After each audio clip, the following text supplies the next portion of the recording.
welcome to the kbbreview podcast. I'm Andy Davies, and this is the third of our very special Insight 2026 series of daily episodes where we're talking to leaders at some of the biggest brands in the kitchen and bathroom industry. We're getting their candid evaluations and conclusions for business in 2025 and seeing what their thoughts, predictions and plans are for 2026. It's all top-level stuff and a proper snapshot of where the sector is as we head into a new year. And it's a double header in this episode as we're meeting MD Steve Breen and Marketing Director Ruth Davies from VitrA. The Turkish bathroom giant is a real bellwether here in the UK, and they've got some big plans for 2026 while also acknowledging the market conditions of 2025. It's a really candid and detailed assessment of where the company is, but I also think you'll be as genuinely shocked as I was when you find out what Ruth's best ever Christmas present was. Truly bizarre. You can find out more about VitrA at vitra.co.uk, and that link is in the episode description. So here is Steve Breen. Hello, Steve.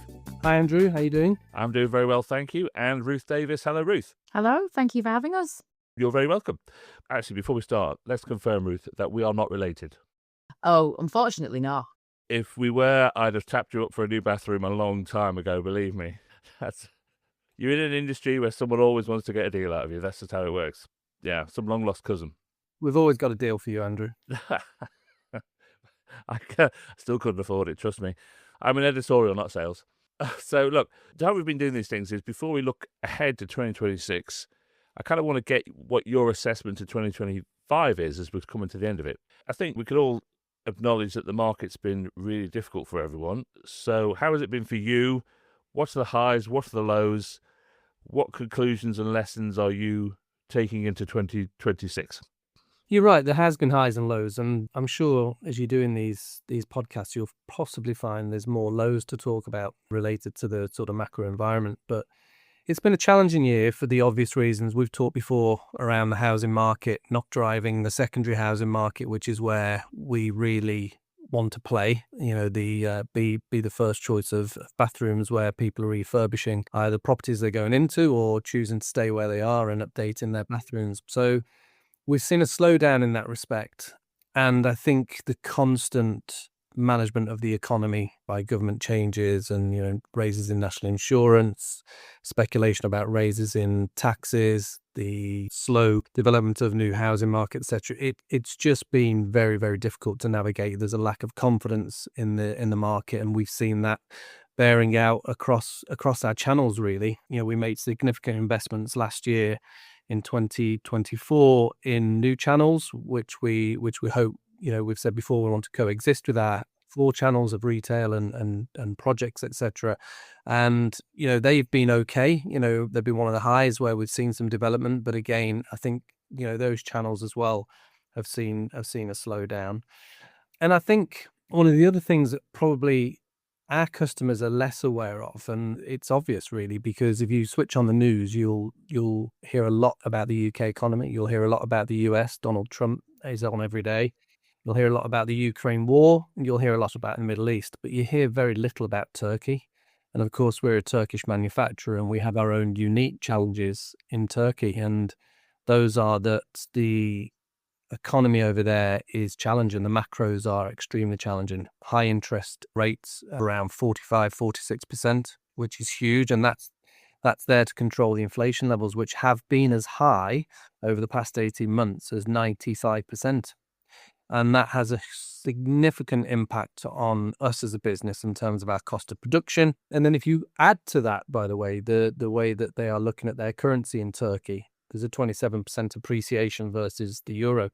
So take out everything else, we're 27% more expensive than we were 2 years ago. But of course, then we have to increase wages, and that has a significant impact on our cost of production. So those sort of things that don't get seen on BBC News and ITV News because Donald Trump kind of takes the headlines or Keir Starmer takes the headlines are things that we've been dealing with, and they've caused us a few bumps in the road through late 2024 and 2025, and the bumps that they've caused is supply interruptions, and of course, you know, that supply interruption has come through mostly production capacity, because we've been having to control costs and limit cost of production. But we've also had a few quality issues, which our customers are well aware of, and that's caused us some challenges through 2025, which I'm glad to say we've come through. It's been possibly a longer road than we would have wished, and I'm sure our customers have probably felt some of that as well. And I'm glad that they're sticking with us in the majority of the parts.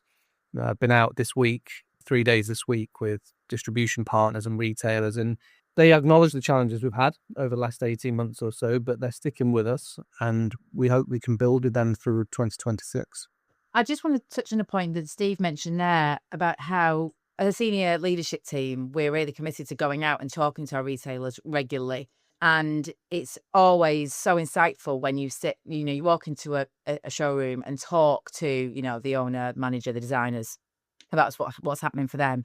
And so from my perspective, certainly from helping shape our product portfolio and how we can best support showrooms from a marketing perspective, it's always incredibly important to understand what their pain points are when dealing with VitrA, but how we can help them, because they are committed to VitrA and we're committed to them.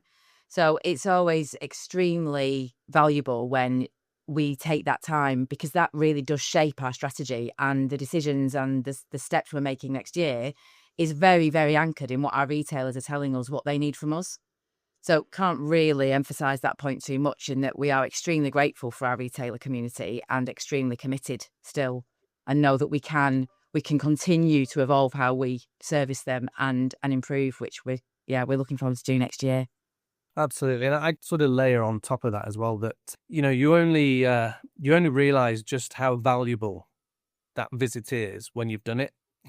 and each time you come out to those visits, you just say, I need to be doing more of this. But of course, the daily job, managing a business, managing the multiple channels, the teams, etc., you can't do it as much as you like. I always say to our sales team, and Ruth will back me up on this whenever I have them together, they're the luckiest people in our organization, because they get to talk to customers every single day. They get the good news, the bad news, the congratulations, and the challenges, which every challenge, and I don't want to be cliched, every challenge is an opportunity.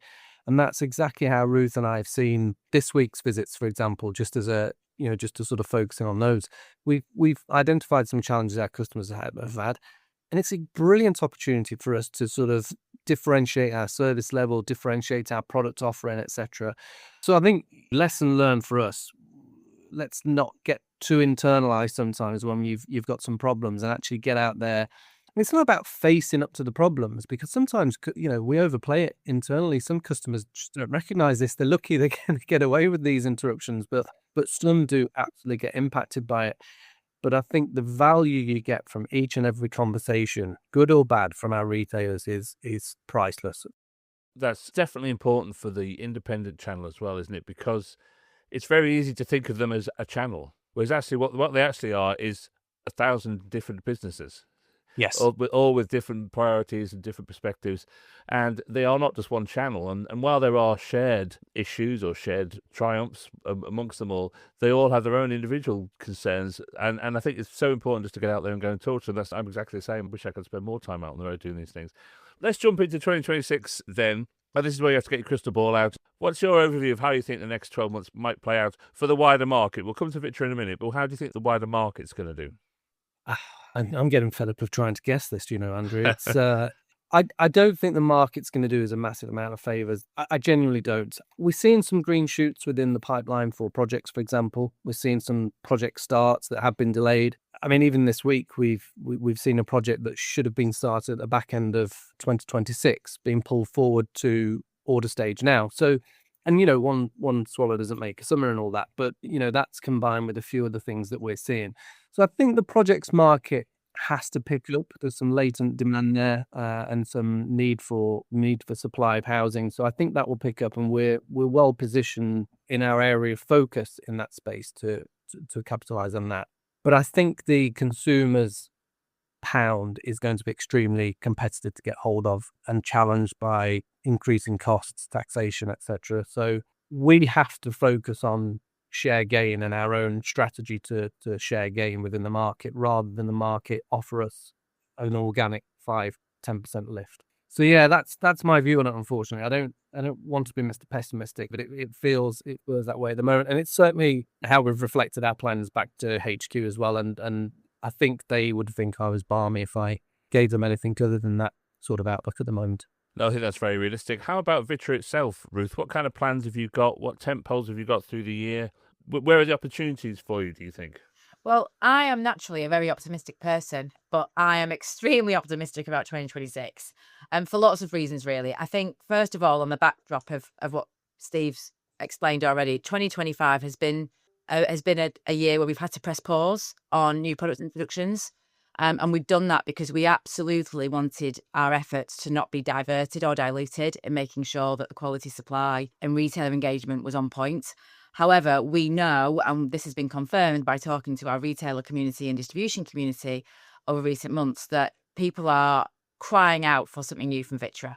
And so I am absolutely delighted that there's an awful lot of new product instructions coming in the early part of next year across all categories. So sanitary ware, furniture, really nice, accessible mid-market price points up to the more aspirational design-led pieces. Some great new hero products coming in. So it's going to be a really exciting year from that side of things. And also the percentage of our new products are going to be exclusively protected for the independent retail showroom community, which again, we know is something that they want. So it's really great because VitrA's got a really strong history of good quality, strong design-led product instructions. And this year we've not been able to perform there. We have obviously just launched a new furniture range and a facelift of our popular Minimax taps this month, but that's nothing compared to what's coming next year. So from a product perspective, it's very exciting.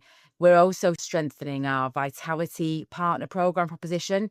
We're in our second year now of that. And whilst it has been successful on the whole, we realise that we've fallen short of some of our retailer expectations and some of our ambitions for that programme. We really want to be a true partner for the showroom. So we are really strengthening and tightening up some of the areas of that proposition that we don't feel that have delivered where we wanted them to be. So I'm extremely excited from a product perspective, giving showrooms product that they can sell, and also that partnership piece from how showrooms work with us as a manufacturer and a brand. So yeah, really looking forward to 2026. What's really changed, I think, between like this time last year and now is I was kind of lamenting a bit as an observer this time last year that there was a lack of ambition from people. There was a lack of attack, Everyone was sort of sitting back and waiting for the market to sort itself out. Whereas now, I don't think the market's got any better particularly, but I think people have started to get a bit feisty now. They've started to get a bit antsy about it. And they have ambition again, and they have a bit of attack, and they are doing new things. The market can stimulate itself. It can. And when you start fighting over share, which is what's now going to happen, ideas and creativity and service and all those things become incredibly valuable. So that to me is what's the market hasn't changed, but people's ambitions have changed. And I think that's the big difference between end of 24 compared to end of 25, which is great to see. Yeah, really good observation. And we definitely agree with that. I know that we're definitely geared up. We're on a mission for 2026 to really go out there and be the retail partner that we know deserve to be and belong to be. We've got over 30 years heritage in the independent retail sector. It's where VitrA started when it came to the UK. We belong here. We enjoy being here, and we've got an awful lot to bring to independent next year. And it's interesting.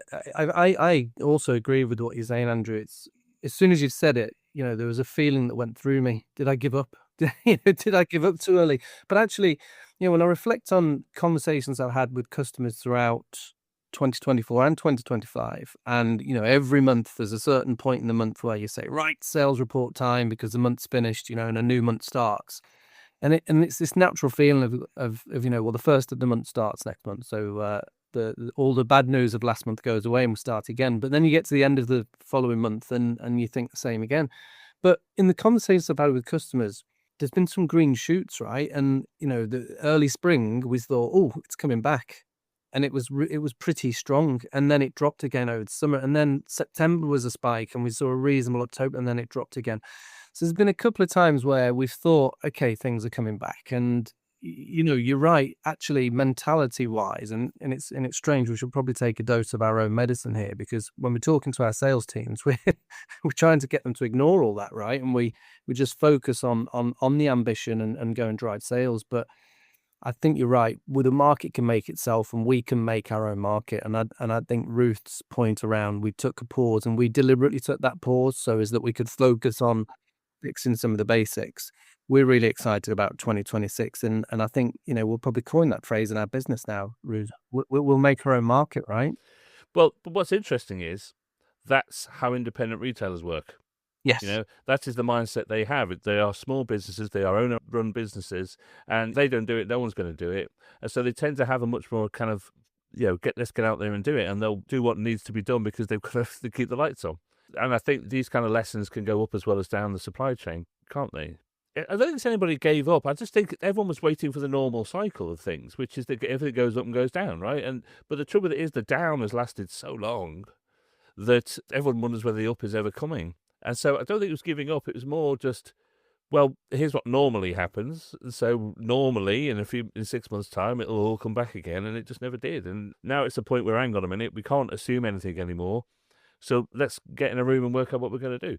So look, thank you so much for your time today. And again, as with so many others that I've had these conversations with, I really appreciate how candid you've been about things. It really does make a big difference, that kind of honest approach. But I want you to extend that honesty now into the most important question of all that this podcast can ask. And I'm going to come to you first, Ruth, because Steve's your boss and that gives him more time to think. All right? So it is this, Ruth, are you ready? When you were a kid, what was your best ever Christmas present? Oh, that's easy. Oh, that's so easy. It's quite boring. It was a box of rubbers because I collected rubbers.